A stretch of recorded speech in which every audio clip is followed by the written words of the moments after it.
ఈశ్వరీబాయి గారి 33వ వర్ధంతి సందర్భంగా తెలంగాణ రాష్ట్ర ప్రభుత్వం టూరిజం అండ్ కల్చరల్ డిపార్ట్మెంట్ వారి వర్ధంతి వేడుకలను శ్రీమతి గీతారెడ్డి గారి నేతృత్వంలో ఏర్పాటు చేసి ఈ కార్యక్రమానికి నాతో పాటు ముఖ్య అతిథులుగా రెవెన్యూ శాఖ మంత్రులు పొంగులేటి శ్రీనివాసరెడ్డి గారు, పెద్దలు జూపల్లి కృష్ణారావు గారు, అదేవిధంగా మిత్రుడు పొన్నం ప్రభాకర్ గారు, డాక్టర్ కవ్వంపల్లి సత్యనారాయణ శాసనసభ్యులు, ఇతర మిత్రులు, గీతారెడ్డి గారి కుటుంబ సభ్యులు, ఈశ్వరీబాయి గారి అభిమానులు, గీతారెడ్డి గారి అభిమానులు అందరూ ఈ వర్ధంతి కార్యక్రమంలో పాల్గొని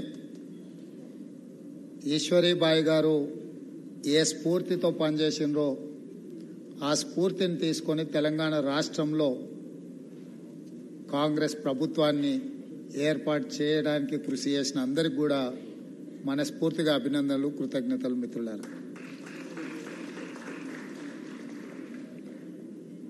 ఈ రోజుల్లోనే చదువుకున్న ఈ యుగంలోనే రాజకీయాలలో మహిళలు రాణించాలంటే చాలా కష్టమైన పరిస్థితులు. కానీ ఆ రోజుల్లో డాక్టర్ బాబాసాహెబ్ అంబేద్కర్ స్ఫూర్తిగా ఈశ్వరీబాయి గారు తెలంగాణ ప్రాంతంలోనే కాదు, ఉమ్మడి ఆంధ్రప్రదేశ్లో కూడా తనదైన ప్రత్యేక ముద్రను రాజకీయాలలో ఏర్పాటు చేయడమే కాకుండా ఆనాడు తెలంగాణ తొలి దశ తెలంగాణ ఉద్యమంలో కూడా వారు ప్రత్యేకమైన పాత్రను పోషించారు. వారు రాజకీయాలలో రాణిస్తూనే శ్రీమతి గీతారెడ్డి గారిని ఒక మంచి డాక్టర్గా చదివించి సమాజంలో అత్యున్నతమైన గౌరవము, మంచి చదువు, అన్నిటికంటే ముఖ్యంగా మా డాక్టర్ గారిని మనందరం మనస్ఫూర్తిగా అభినందించాలి. ఎందుకు అనంటే గీతక్క రాజకీయాలలో ఎదగాలని వారికి పూర్తి స్థాయిలో సహకారాన్ని అందించి హాస్పిటల్ రన్ చేయడం నుంచి మొదలు పెడితే నైతికంగా, ఆర్థికంగా, రాజకీయంగా వారు అండగా నిలబడి, మనం చాలా సందర్భాల్లో పెద్దలు చెప్తారు ప్రతి పురుషుడి విజయం వెనకాల ఒక స్త్రీ ఉంటుందని. కానీ ఇక్కడ స్టోరీ కొంచెం రివర్స్లో ఉన్నది. గీతక్క ప్రతి అడుగులో, ప్రతి విజయంలో డాక్టర్ గారి స్ఫూర్తి, డాక్టర్ గారి సహకారం ఉంది. మనందరం కూడా వారిని మనస్ఫూర్తిగా అభినందించాలి. గీతక్క ఒక మాట చెప్పిండ్రు, ఎన్నో కార్యక్రమాలు ఉండి ముఖ్యమంత్రి గారు ఇక్కడికి వచ్చిండ్రు అని. ఇది నేను బరువుగా భావించాను, బాధ్యతగా భావిస్తాను. గీతక్క నేను ఎప్పుడు కూడా ముందు నుంచి వారికి చెప్పిన,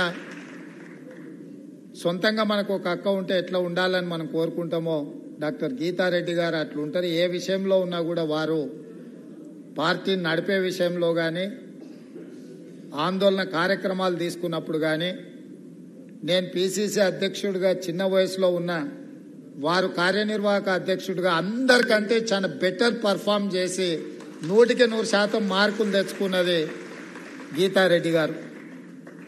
సభ్యత్వ నమోదు కార్యక్రమంలో 17 పార్లమెంటు నియోజకవర్గాలకు లేదా 10 ఉమ్మడి జిల్లాలకు కార్యనిర్వాహక అధ్యక్షులను బాధ్యతలుగా వేస్తే దేశంలోనే అత్యధికంగా డిజిటల్ మెంబర్షిప్ ఎవరైనా చేపించిండ్రు అనంటే నల్గొండ జిల్లా ఇన్ఛార్జిగా ఉన్న గీతారెడ్డి గారు అత్యధికంగా పార్టీ సభ్యత్వ నమోదు కార్యక్రమాలు చేసిండ్రు. వారందరి సహకారంతో, వారి కృషితోని దేశంలోనే కాంగ్రెస్ పార్టీకి 45 లక్షల డిజిటల్ సభ్యత్వాలు చేసి తెలంగాణ రాష్ట్రం దేశంలోనే మొదటి స్థానంలో కాంగ్రెస్ పార్టీలో నిలబడ్డది. అదేవిధంగా ప్రతిపక్షంలో ఉన్నప్పుడు ఎవరు ఎప్పుడు మారుతున్నారో, ఎవరు ఎప్పుడు ఫిరాయిస్తున్నారో, ఎవరు పొద్దున్నున్నోళ్ళు సాయంత్రం ఉంటారో, సాయంత్రం సభలో ఉన్నోళ్ళు తెల్లారేకల్లా ఎక్కడ తేలుతారో తెలియని పరిస్థితిలో గీతక్క కార్యనిర్వాహక అధ్యక్షురాలుగా పూర్తి స్థాయిలో బాధ్యత తీసుకొని తనకు ఒక్కొక్కసారి హెల్త్ ఇష్యూస్ ఉన్నా కూడా పక్కన పెట్టి బై రోడ్డు నల్గొండ పోయి కార్యక్రమాలు చూసుకొని ప్రతి శాసనసభ నియోజకవర్గంలో పార్టీ ఆందోళన కార్యక్రమాలు, సభ్యత్వ కార్యక్రమాలు కానీ, పర్యవేక్షణ కానీ వారు చాలా క్షుణ్ణంగా వారు పనిచేయడంతో ఈరోజు నల్గొండ జిల్లాలో 12లో 11 శాసనసభ నియోజకవర్గాలు ఏ శాసనసభ కూడా 50,000కు తక్కువ మెజారిటీతో గెలవలేదు. ఇవాళ తెలంగాణలో అత్యధిక మెజారిటీతోని అత్యధిక సీట్లు గెలిచిన జిల్లా నల్గొండ జిల్లా. కార్యనిర్వాహక అధ్యక్షురాలుగా గీతక్క జిల్లాకు ఇన్ఛార్జిగా పనిచేసిండ్రు. వారి యొక్క విధానాలు, నిర్ణయాలు మాకు వారి సీనియారిటీ కూడా ఎంతో ఉపయోగపడ్డది. ఎందుకంటే కొన్నిసార్లు వేదిక మీద కూర్చున్నప్పుడు పిసిసి అధ్యక్షుడిగా మా వయసో లేకపోతే పరిస్థితిలో కొంతమందికి ఆమోదించడానికి ఇష్టం లేనప్పుడు ఇట్లాంటి సీనియర్ లీడర్స్ మా పక్క నుండి కార్యనిర్వాహక అధ్యక్షులుగా ఉన్నప్పుడు ఆ నిండుదనం ఆ వేదికకు వచ్చేది. నిజంగా ఈరోజు వారు మంత్రివర్గంలో లేకపోవడం అనేది ఒక లోటు. గీతక్క లాంటి వాళ్ళ మంత్రివర్గంలో ఉంటే తప్పకుండా మంత్రివర్గానికి, తెలంగాణ రాష్ట్రానికి గౌరవం పెరిగి ఉండేది. వారు శాసనసభ్యురాలుగా, మంత్రిగా, కార్యనిర్వాహక అధ్యక్షురాలుగా, కాంగ్రెస్ పార్టీ నాయకురాలుగా, ఈశ్వరీబాయి కుమార్తెగా వారు జీవితంలో ఎక్కడా ఏ లోటు లేకుండా, ఏ గౌరవం తగ్గకుండా ఇక్కడి వరకు రాణించిండ్రు. వారు ఈరోజు రాజకీయాలలోకి వచ్చిండ్రు అంటే ఆనాడు శ్రీ రాజీవ్ గాంధీ గారు ఎన్ఆర్ఐస్ని రాజకీయాలకు రావాలని ఆహ్వానిస్తే రాజీవ్ గాంధీ గారి పిలుపు మేరకు రాజకీయాలకు వచ్చి దాదాపుగా ఈ 40 సంవత్సరాలు ప్రత్యక్షంగా పరోక్షంగా ప్రజా జీవితంలో వారు ఉన్నారు. వారు పిలిచినప్పుడు ఏఐసిసి అధ్యక్షుడు మల్లికార్జున్ ఖర్గే గారు, కేసీ వేణుగోపాల్ గారు వస్తున్నా తప్పకుండా ఈ కార్యక్రమానికి హాజరయ్యి గీతక్కతో ఈ సంతోషమైన క్షణాలు పంచుకోవాలని ప్రత్యేకంగా నేను ఇక్కడికి రావడం జరిగింది.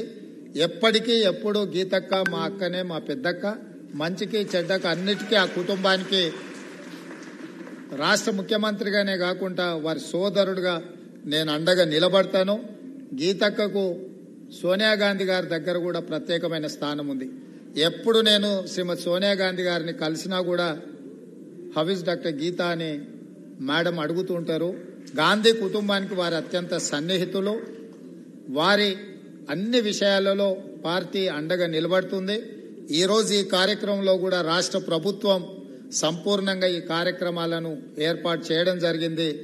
నాకు ఏఐసిసి అధ్యక్షుడిని రిసీవ్ చేసుకునే పని ఉన్నా మా మంత్రులను ఇక్కడనే ఉండి ఈ కార్యక్రమాలను పర్యవేక్షించి ప్రతి నిమిషం గీతక్కకు అండగా నిలబడాలని, ఈశ్వరీబాయి గారి అభిమానులకు, గీతక్క అభిమానులందరికీ నాది ఒకటే మాట, నేను గీతక్క కుటుంబ సభ్యుడిగా, తమ్ముడుగా నా బాధ్యతలు తప్పకుండా నెరవేరుస్తా.